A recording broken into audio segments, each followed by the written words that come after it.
करें चालू। नमस्कार।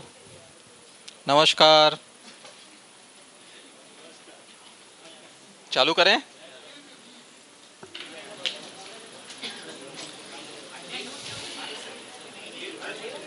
(48) पेज नंबर 48।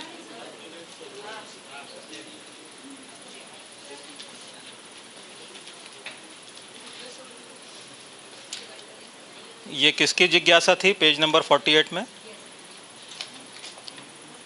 किसने पेज नंबर 48 किसकी जिज्ञासा थी? मनोवेग।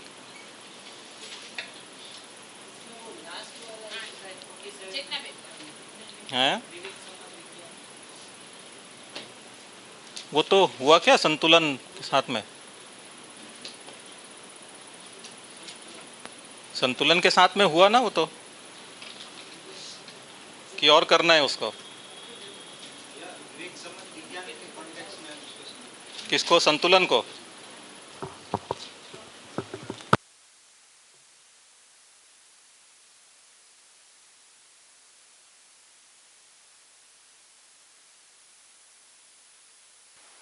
है ना।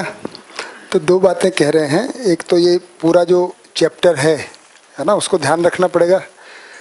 निर्भ्रमता ही विश्राम है, और उसमें बात हो रही है ना, अनुभवगामी विधि और अनुभव मूलक विधि की। तो कहते क्या कह रहे हैं? विवेक सम्मत विज्ञान। और प्रश्न क्या है इसमें? आवश्यकता कह रहे हैं।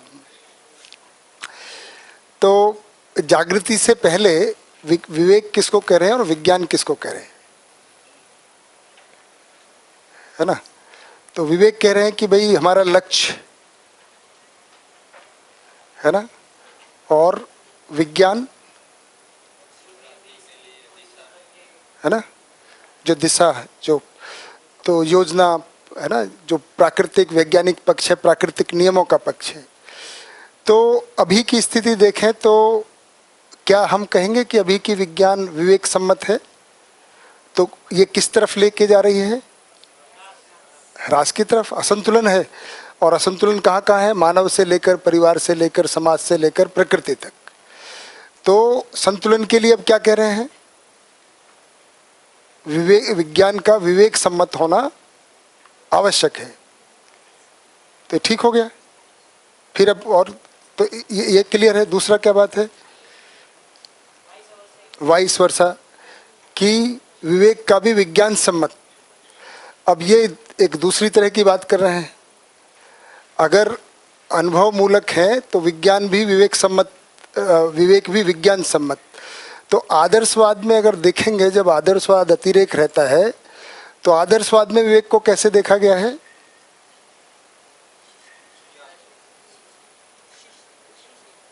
शिष्टता ही नहीं, और जितना भी सिद्धांत है मोक्ष का, स्वर्गीयता का, वो सब चमत्कार विधि से है, रहस्य मूलक है।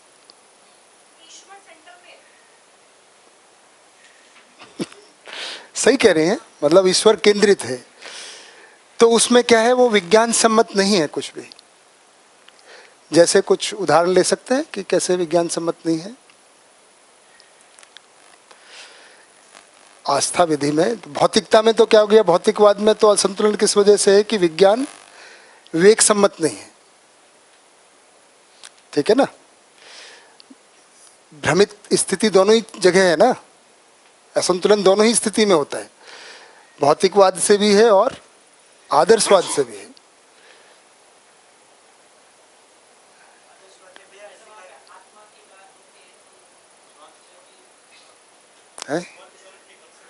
स्वर्ग नरक के कॉन्सेप्ट है। यहाँ सुखी नहीं हो सकते हैं, सारा रहस्य मूलक है। आपको खाना कैसे मिलेगा? वहाँ पे कैसे तैयारी होती है?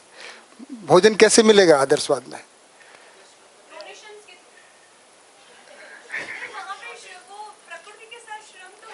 है ही नहीं। ठीक बात है। उसमें भी लक्ष्य ये रहता है, जो मेरा भी पहले लक्ष्य था। मैंने एक किताब पढ़ी थी, है ना, और उस किताब में मुझे जो प्रेरणा मिली वो ये मिली कि मैं ध्यान लगाऊं, मेरे पास ऐसी शक्ति हो कि आप सबको खाना की जब आप मेरे घर आए तो अभी तो बड़ी मेहनत करनी पड़ती है, आप आएंगे तो भाई है ना, मैं खाना बनाना ही पड़ता है। हम भी आते हैं तो बहनों को, माताओं को और भाइयों को जो भी मिल मिला के है ना कुछ करना है, तब खाना प्राप्त होता है। लेकिन मेरा लक्ष्य क्या था उस समय कि मैं केवल विचार करूं, ध्यान लगाऊं और सामने थालियों में। तो समाज का कोई नियोजन जो भी लक्ष्य माना हुआ है वो विज्ञान सम्मत नहीं है, ऐसा होता नहीं है। उसके बहुत समय से प्रयास किए गए। इसीलिए विवेक को भी फिर जब हम लक्ष्य और कार्यक्रम योजना के रूप में देखते हैं तो उसका भी विज्ञान सम्मत होना आवश्यक है। पर ये दोनों कब की बात कर रहे हैं, या तो आदर्शवाद की या भौतिकवाद की। समझदारी की प्रमाणित में वो होना ही है। दोनों ही ज्ञान से जब विवेक और विज्ञान आता है तो विवेक, उसमें विज्ञान समाहित ही है। यहाँ पे विज्ञान की तीनों नियमों की बात कर रहे हैं, है ना, बौद्धिक नियम, सामाजिक नियम और प्राकृतिक नियम। तो प्राकृतिक नियम ही विज्ञान है, ठीक है। तो तीनों नियमों की ही बात हो रही है। बढ़े आगे, नेक्स्ट। इसको थोड़ा सा ऐसे भी देख सकते हैं, जैसे जब हम विवेक की बात करते हैं ना तो उसमें व्यवहार के नियम आता है। तो उसमें क्या क्या, सामाजिक नियम, प्राकृतिक नियम और बौद्धिक नियम। तो सामाजिक नियम में स्वधन आ जाता है। स्वधन के लिए विज्ञान की आवश्यकता है, उत्पादन करने के लिए विज्ञान की आवश्यकता है। बौद्धिक नियम में असंग्रह आता है। असंग्रह मतलब फिर वो वस्तु से जुड़ा हुआ है, वहाँ फिर वापस उसको विज्ञान की आवश्यकता है। और प्राकृतिक नियम तो पूरा ही विज्ञान है। उस अर्थ में भी विज्ञान सम्मत विवेक, बहुत बढ़िया, वाइस वर्सा दोनों।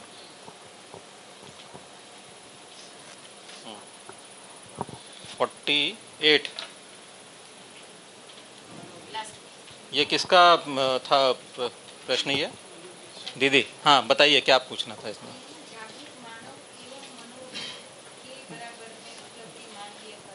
बढ़िया, है ना। तो अब ये तो पता चल गया कि हमको जागृत होना है ना। आपको ये तो स्पष्ट हो गया, लक्ष्य क्या है आपका? जागृति। तो खाली आपको ही जागृत होना है या सबको होना है? सबको होना है। तो अभी इस समय धरती पे जितने मानव हैं सिर्फ उन्हीं को ही जागृत होना है या आने वाली पीढ़ियां भी जागृति होए? तो पूरी परंपरा ही हमको बनाना है ना, जागृति की पूरी परंपरा ही बनाना है। तो अब जैसे आपने समझ लिया, आपको अनुभव हो गया, आप जागृत हो गए, तो आप परंपरा बनाओगे कि नहीं बनाओगे? उसके लिए कुछ करोगे आप। जागृति के बाद में जो भी आपने समझा है उसके अनुसार आप अपना व्यवहार और कार्य करोगे, व्यवस्था में भागीदारी करोगे, उससे जागृति की परंपरा बनेगी।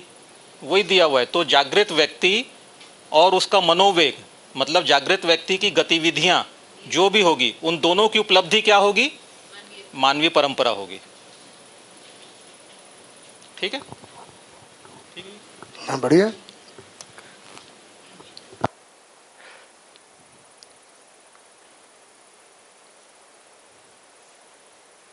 आगे बढ़ाएं, ख्याति बहन।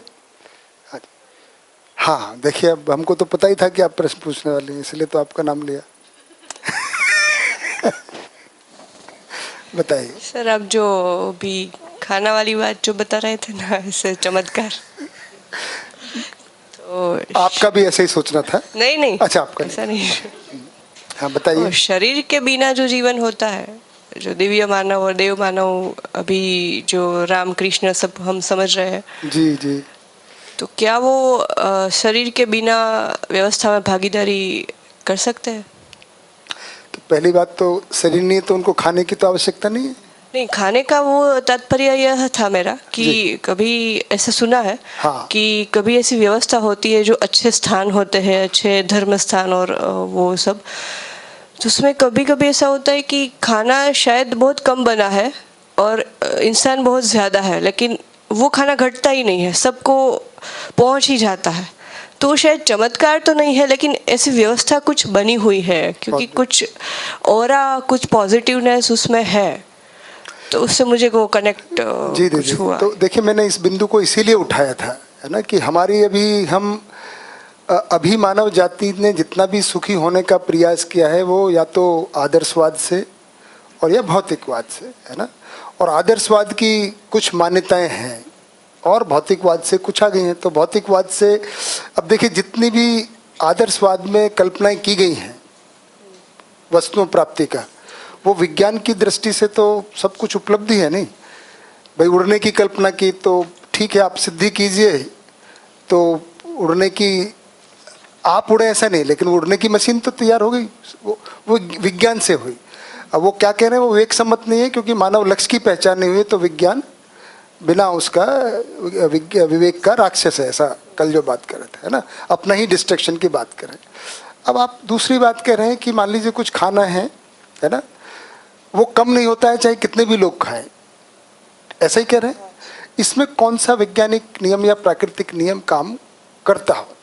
या तो हमको रहस्य में मानना पड़ेगा कि भाई कोई सप्लाई कर, मतलब देखिए हमको रहस्य में जाना पड़ेगा, और अगर ऐसी कोई तरीका है तो देखिए फिर स्वधन का मामला अभी सुलझ सकता है। किसी को नौकरी व्यापार छोड़ने की जो हम कर रहे हैं या छूटने की, वो व्यवस्था के अर्थ में मैंने ऐसी समीक्षा की कि शायद जो दिव्य मानव और जो सब जिनका वहाँ स्थान है और जिनकी पूजा अर्चना हो रही है, शायद वो व्यवस्था के अर्थ में कुछ मदद रूप कर सकते, ऐसा मैंने समीक्षा। ठीक बात की, मैं भी ऐसा सोचता हूँ कि वो कुछ मदद तो करते हैं, पर क्या वो केटरर सर्विस करके करेंगे? नहीं, ऐसा नहीं, मतलब सारी व्यवस्था में शायद वो अड़चन ना आए उसका ध्यान रखते।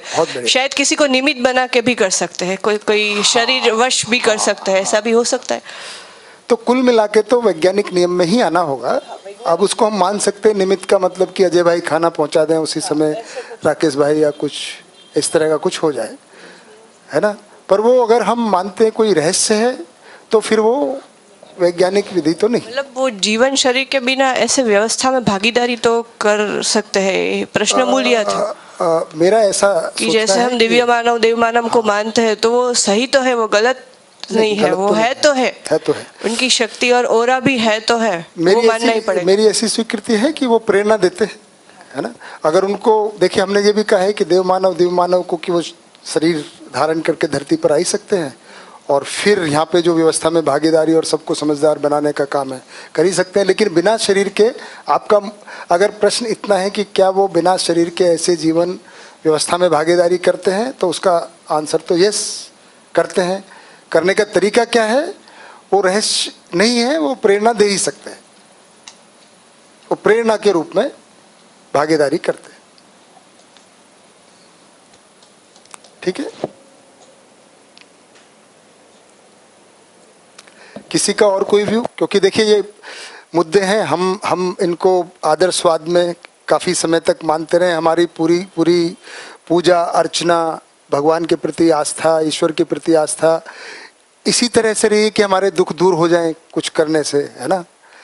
यहाँ पे कल जो बात कर रहे थे आदर्शवाद और भौतिकवाद का ये विकल्प के रूप में, इसीलिए कि ना तो मानव सर्व मानव के, देखिए किसी एक का कुछ हो जाए वो तो यहाँ भी मना नहीं किया है ना, लेकिन सर्व शुभ के अर्थ में, धरती पर मानवीय अवस्था के अर्थ में जो प्रक्रिया है, शैक्षणिक प्रक्रिया है जो हर मानव को प्राप्त हो सकती है, जो हर मानव का लक्ष्य है, समाधान समृद्धि अभय सह अस्तित्व, उसका प्रक्रिया यही है, समझ अध्ययन पूर्वक समझना और समझ के अनुसार जीने से हर कोई इस मानव लक्ष्य को प्राप्त कर सकता है। अनिल भाई, प्रतीक भाई, हाँ अनिल भाई उधर, मैं वहीं ढूंढ रहा था आपको, है? हाँ, नहीं वो ठीक बात है, हम लोगों ने भी ऐसे किया। प्रीतम भाई, ठीक है, ऐसा कोई रहस्य चमत्कार हो सकता है कोई, है ना, अभी तो हमको वैज्ञानिक तरीके से नहीं दिखता। शीतल दीदी, हाँ मैं देखो पूछो ना भाई, देखो हमारे पास भाई समय का कोई वो है, अजय भाई आते ही रहेंगे, हमको ऐसा नहीं कि इसी बार में इतना वो करना है, राकेश हो जाए जी यहाँ है ही, आपको जितना भी जिज्ञासाएं आती है, देखो हमको आगे बढ़ना है, ये पूरे टॉपिक कवर करने ऐसा हमारा कोई लक्ष्य नहीं है। हमारा लक्ष्य है अगर थोड़ी सी भी बात है हमको नहीं आएगी तो इनसे पूछेंगे, इनको नहीं आएगी तो इनसे पूछेंगे, इनको नहीं आए तो इनसे, नहीं तो किन्हीं और से पूछेंगे, और किसी को नहीं आएगी तो मिलके कुछ पता लगाएंगे, पर जिज्ञासाएं पूरी आ जाए। हाँ, तो भैया मुझे ये जानना है कि क्या जीवन टाइम ट्रैवल करता है? एक मतलब मेरी जिज्ञासा है, because sometimes what happens like कि जिसको इवन योगिता दीदी ने बोला विचार आता है, ऐसा एक जो भाषा बनती है, ऐसा कुछ विचार आता है, हम कुछ कर डालते हैं और बाद में पता चलता है कि अच्छा ये तो इसका ऐसा कुछ था, ये होने वाला था, शायद इसलिए कुछ किया। कई बार ऐसा होता है कि मेरी टीम में भी, मतलब पीछे इतना बैठी है यहाँ पर, कई बार हम कुछ मेहनत करवा देती हूँ मैं पहले से, फिर पता चलता है उस मेहनत का कहाँ यूज़ होने वाला था। ऐसे कई बार हुआ है। तो मैं कभी कभार ये सोचती हूँ कि ऐसे क्यों हुआ, मुझे कैसे पता, मतलब मैं भी नहीं कहती हूँ कि मैं होश में थी कि मुझे ये पता चला। तो मुझे ये, मतलब ये मेरे लिए रहस्य है कि क्या जीवन ट्रैवल करता है, क्या वो थोड़ा मतलब टाइम ट्रैवल करता है। हाँ। ये मेरी जिज्ञासा है। तो किसका जीवन, जैसे मेरा खुद का, मेरा है ना। हाँ। तो जैसे मैं शरीर में रहते हुए शरीर से निकल के कहीं हो आता हूँ, ऐसा want to know how is that कि थोड़ा थोड़ी टाइम सी- ट्रेवल को आप कैसे देख रहे हैं, उसको थोड़ा से स्पष्ट करें। मतलब आगे कुछ होने वाला है, उसकी मैं पूर्व तैयारी कुछ कर लेती हूँ। मैं भी उसी को समझना चाह रहा हूँ कि टाइम ट्रेवल का मतलब जिसको हम एक तो इंट्यूशंस बोलते हैं, या तो ये क्या है, एक ही से क्या ऐसा होता है, या हाँ जी, डेजवू। ठीक बात।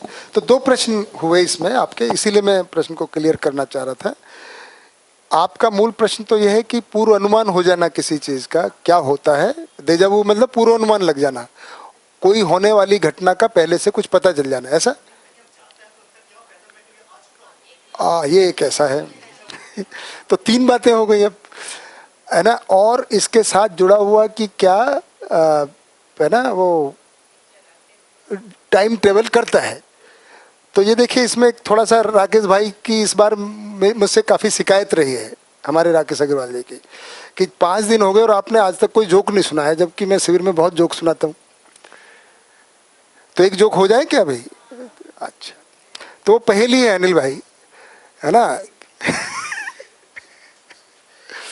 और सिंपल पहेली है, मुझे ये कोई 5-6 साल के बच्चे ने पूछी थी। रामचंद्र जी के पास, है ना, अवतारी पुरुष थे तो ताकत थी, है ना, और उन्होंने उस ताकत से शिव जी का धनुष तोड़ दिया और सीता जी से विवाह किया। रावण के पास माया शक्ति थी, छल, है ना, उससे उन्होंने उस शक्ति का प्रयोग किया और सीता जी को हरण कर लिया। हनुमान जी के पास योग शक्ति थी, उसका प्रयोग करके उन्होंने सीता जी का पता लगाया और उसको छुड़ाने में मदद की। वास्तव में हीरो कौन है? जिनको पहले से पता है वो नहीं बताएंगे भाई। क्योंकि मैं ये जो कई बार सुना चुका हूँ राकेश ओझा भाई, है ना, ऐसा थोड़ी है कि बताइए। हनुमान जी, और हनुमान जी, प्रीतम भाई नहीं, हाँ हनुमान जी। अंकित भाई, जिन्होंने सुना हुआ है देखो वो नहीं बताए, जोक का मतलब ही वो है, थोड़ा बाकी लोगों को मेहनत करने देना है ना।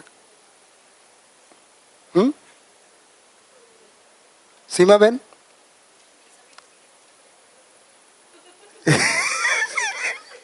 किसके पीछे पड़े? सीता जी के पीछे। सीता हीरो, आपने वो तो ऑप्शन ही नहीं। पारस भाई, वो तो ऑप्शन ही नहीं है। ख्याति बहन, किन्होंने जवाब दिया था? मुझे जवाब आया था मेरे कान में। हाँ, ये जयदीप भाई को जवाब पता है, और किसी को? धवल भाई को भी पता है। तो बताओ भैया, कौन है वास्तव में हीरो, कौन है?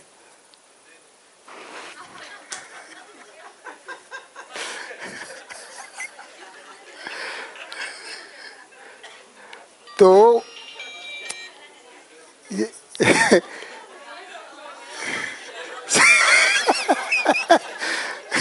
समझ में आया कि नहीं आया?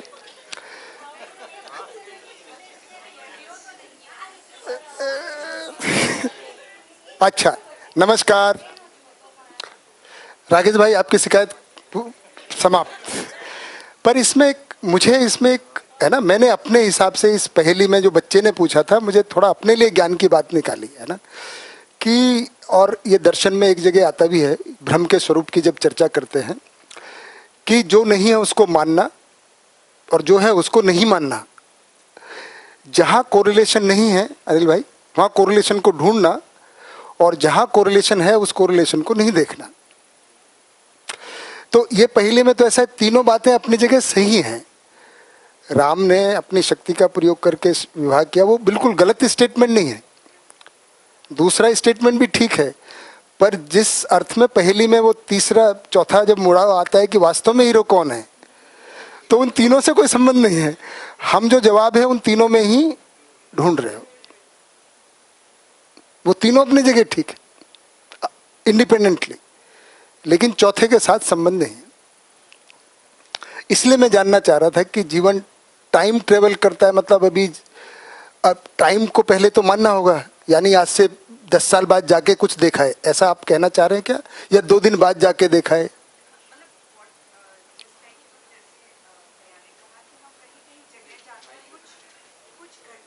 जब होती है तो ऐसा लगता है इस घटना को मैंने एक बार देख लिया है, बिल्कुल ऐसे ही चल रहा है ये घटना। या कभी कभार ऐसा लगता है कि इस जगह पे मैं आई थी पहले, बट जबकि मतलब इस शरीर यात्रा में तो मैंने कभी आई ही नहीं हूँ यहाँ पर, तो ऐसा भी होता है। और कभी कभार कुछ, जैसे मैंने कहा कि विचार आता है, ये जो भाषा भी बन रही है कि मुझे ऐसा विचार आया, ये आया या मैंने किया, ये जो बिकॉज ये होश नहीं है, ये भी मैं देख पा रही हूँ कि ये होश नहीं है। तो क्या ये कोई प्रेरणा होती है जो हमको मतलब परतंत्र हैं वो भी तो ऐसा होता है, इसका एक्सप्लेनेशन क्या है? मूल मुद्दा ये है ना।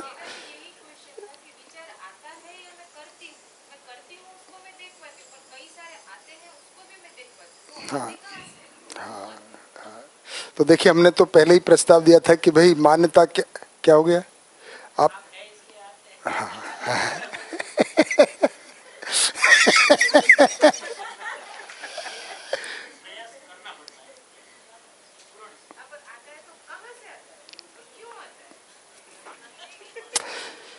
तो विचार वृत्ति, हाँ ठीक बात है, विचार वृत्ति की क्रिया है और जीवन की क्रियाएं निरंतर हैं। आशा, विचार, इच्छा, ऋतंभरा, प्रामाणिकता, कोई इकाई है ना, ये सही कह रहे हैं, वो थोड़ा सा मजाक में बोल रहे हैं लेकिन और हम इसको थोड़ा और भी कुछ व्यू हैं, तो थोड़ा जेनेटिक्स वाला व्यू भी अगर हो सकता है, ऐसा कुछ अनिल भाई बताएंगे? बताइए थोड़ा, वो दिया जाए, हाँ माइक दिया जाए।